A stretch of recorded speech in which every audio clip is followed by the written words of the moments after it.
Hello everyone, welcome to Eye on Africa. Here are your headlines on this Thursday. Hundreds of thousands of Sudanese people take to the streets to mark the one-year anniversary since the beginning of the uprising. The movement led to the ousting of former dictator Omar al-Bashir. Cameroon's lawmakers pass a bill granting more power to the country's two Anglophone regions. If the Senate approves the bill, the Northwest and Southwest regions would be able to develop their own education and justice policies. And Algeria has sworn in its new president, but with only 40% of registered voters taking part in last week's election, gaining the country's trust will be an uphill battle. But first, joyful crowds have taken to the streets of Sudan on Thursday to celebrate the first anniversary of the uprising that toppled dictator Omar al-Bashir. Hundreds of thousands of people marched in different parts of Khartoum as well as other cities, celebrating the achievements and paying tribute to the dozens of protesters killed during the unrest.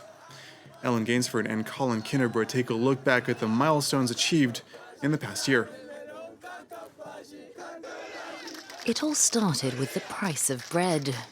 In mid-December, thousands of protesters took to the streets in several Sudanese cities, voicing their anger over the cost of living. But the demonstrators soon shifted their target to President Omar al-Bashir, who'd ruled the country since coming to power in a 1989 military coup. During that time, the economy stagnated and the country saw a devastating war that resulted in independence for South Sudan. Al-Bashir was finally forced out on April the 11th, overthrown by members of the Sudanese armed forces. I, the Defence Minister and head of the Security Committee, announce the uprooting of this regime and am arresting its head. A new transitional military council clashed with protesters over the future of the country. Pro-democracy activists demanded a swift transition to civilian rule.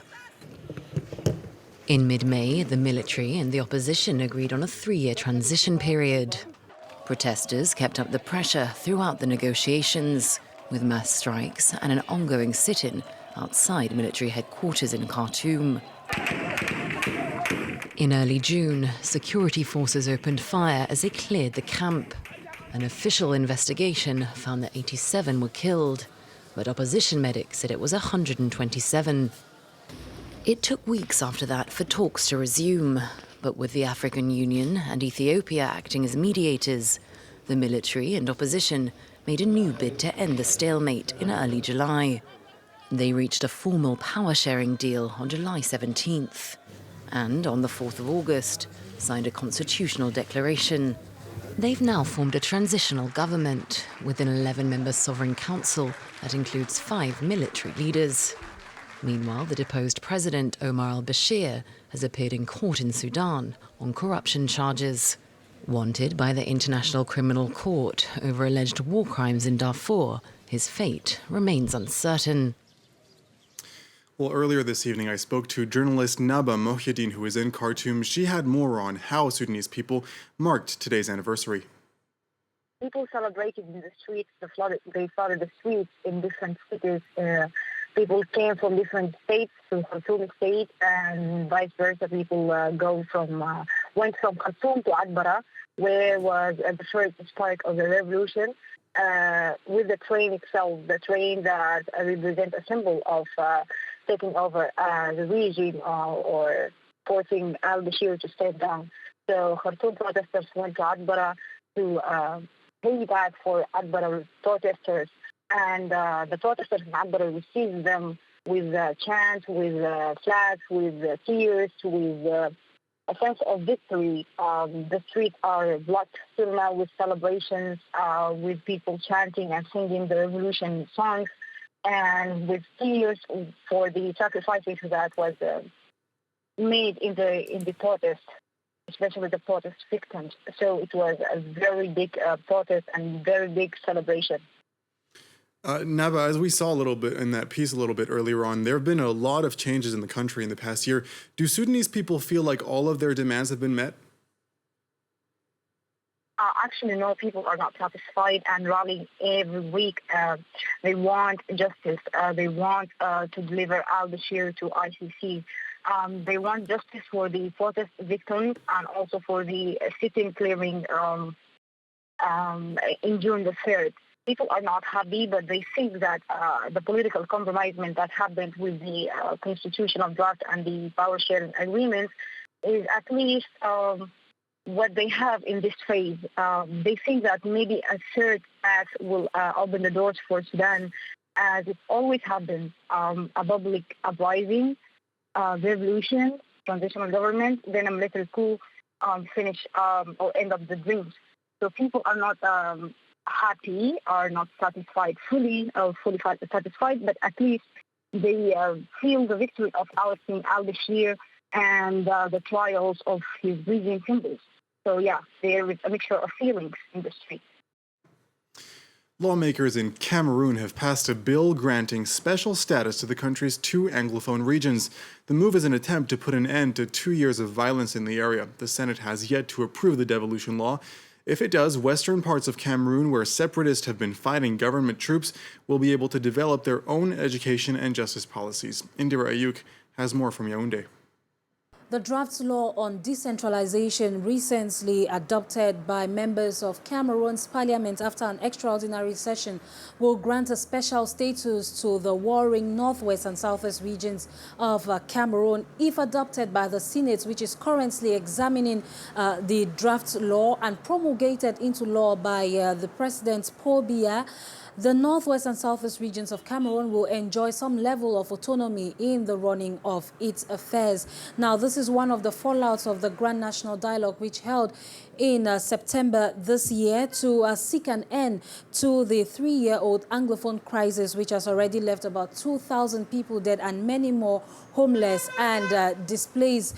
Members of parliament of the ruling CPDM party think that this draft law is one step towards resolving the Anglophone crisis. Meanwhile, opposition members of parliament hold that the draft bill does not answer half of the concerns raised by leaders of the Anglophone crisis. Now, it should be noted that while steps are being taken to resolve the Anglophone crisis, despite the fact that there are no concrete actions so far, non-governmental organizations have reported renewed clashes in the northwest and southwest regions since the start of this month. The UN Security Council has approved a 1-year extension of its MONUSCO peacekeeping mission in the Democratic Republic of Congo. The approval does come with some changes, though. The maximum authorized number of troops has been cut down from almost 17,000 to 14,500. However, the police component of MONUSCO will temporarily gain 360 personnel members. The extension was approved by all 15 members of the Security Council, who also insisted on the need for an exit strategy. In a statement, the Council said it asked the UN to consider further reduction of the mission's military deployment based on the positive evolution of the situation on the ground.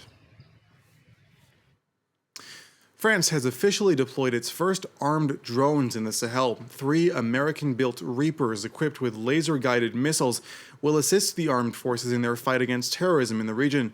Their drones have already been used since 2014 to collect surveillance for French forces in Mali, Niger, and Burkina Faso.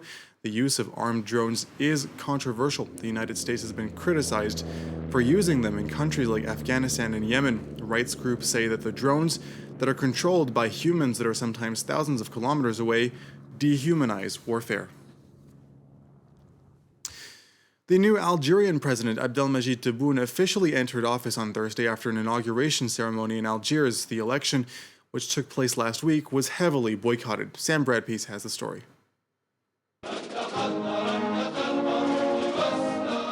Not exactly a fresh new face, Abdelmadjid Tebboune was sworn in as the new president of Algeria, surrounded by the country's top brass. In his maiden speech, Tebboune promised a new dawn and called for the people to unite. Algerian citizens, sons and daughters of martyred soldiers, today we must turn the page and end our disputes. We are all Algerians, we are all equal, and we will all work for our dear country.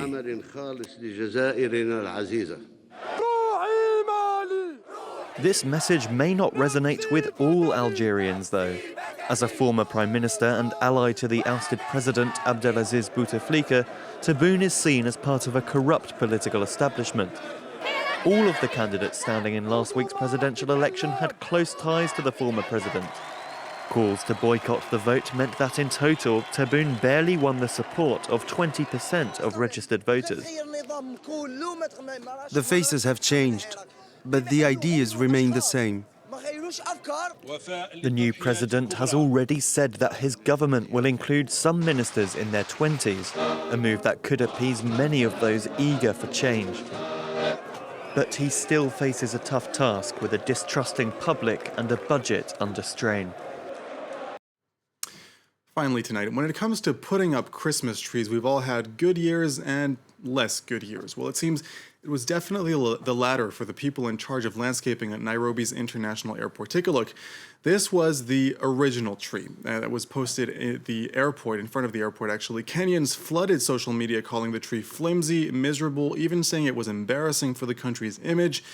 Well, it seems like they were heard because overnight last night, workers were seen placing a new Christmas tree. And here is what it looks like tonight, with all of the lights up, shining in all its glory. Kenya Airport's tweeting, "Now that we have your attention, here is our Christmas tree." Christmas is saved in Nairobi. Very nice there. That is all for this edition of Eye on Africa. The news continues on France 24 right after this.